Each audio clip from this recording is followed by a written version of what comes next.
Recorded Books and One Click Digital present Carl Weber's Kingpins, Oklahoma City, by Clifford Spud Johnson. Narrated by Mirron Willis. Prologue.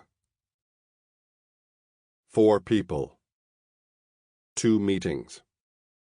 The same location. The same topic. Drugs. On the far right side of Charleston's restaurant, Tony was smiling at Flamboyant. Tony liked the confidence he seemed to possess. Everything about him suggested success to Tony. But can he withstand any pressure? Tony wondered, and continued to listen to Flamboyant speak confidently of his operation.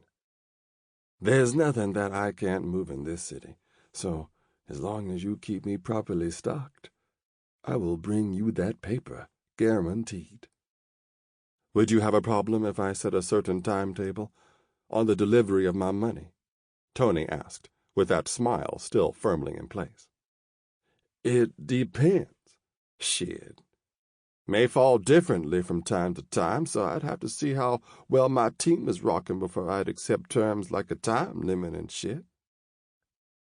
That's understandable. I'm in no rush. As long as I get my money in a timely fashion, I'll be satisfied.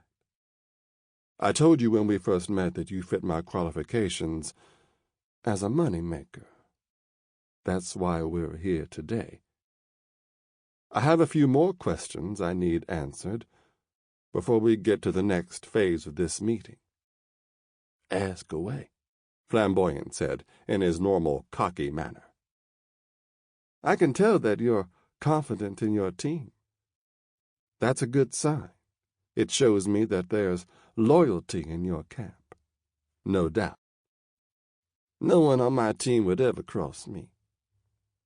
What if you found out that there was an informant within your camp, or worse, someone was planning on trying to take you out? How would you deal with a situation like that? Flamboyant sat back in his seat, sipped his flute of Krug Rosé champagne, and said, If any member of my team ever crossed me in any way, they'd have to be dealt with. How? He stared at Tony momentarily and answered, Severely. Tony smiled and said, You don't strike me as a man who tends to resort to violence. Violence is a tool of our trade. When a certain tool is needed to get the job done, that tool is put to use. Period. Don't let this smooth taste fool you, Tony.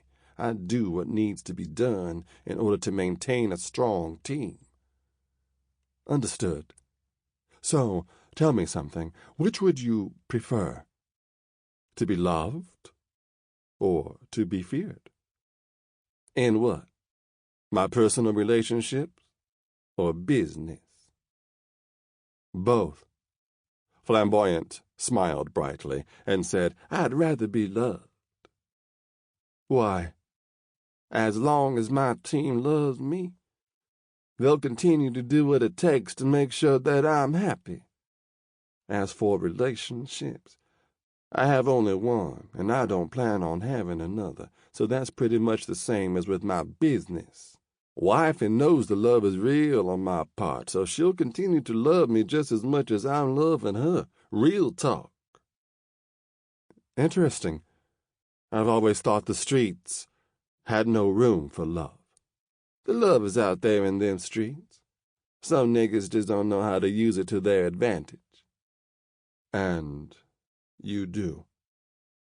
We wouldn't be having this meeting if you didn't already know the answer to that question, Tony. Tony laughed and said, True. On the opposite side of the restaurant, Charlie was telling King exactly what was to be expected of him. I have complete confidence in your ability to move the yayo. What concerns me is everything else. I'm about to be supplying you with everything from X pills to PCP. If you want pounds of that potent California weed, then that'll... Sample complete. Ready to continue?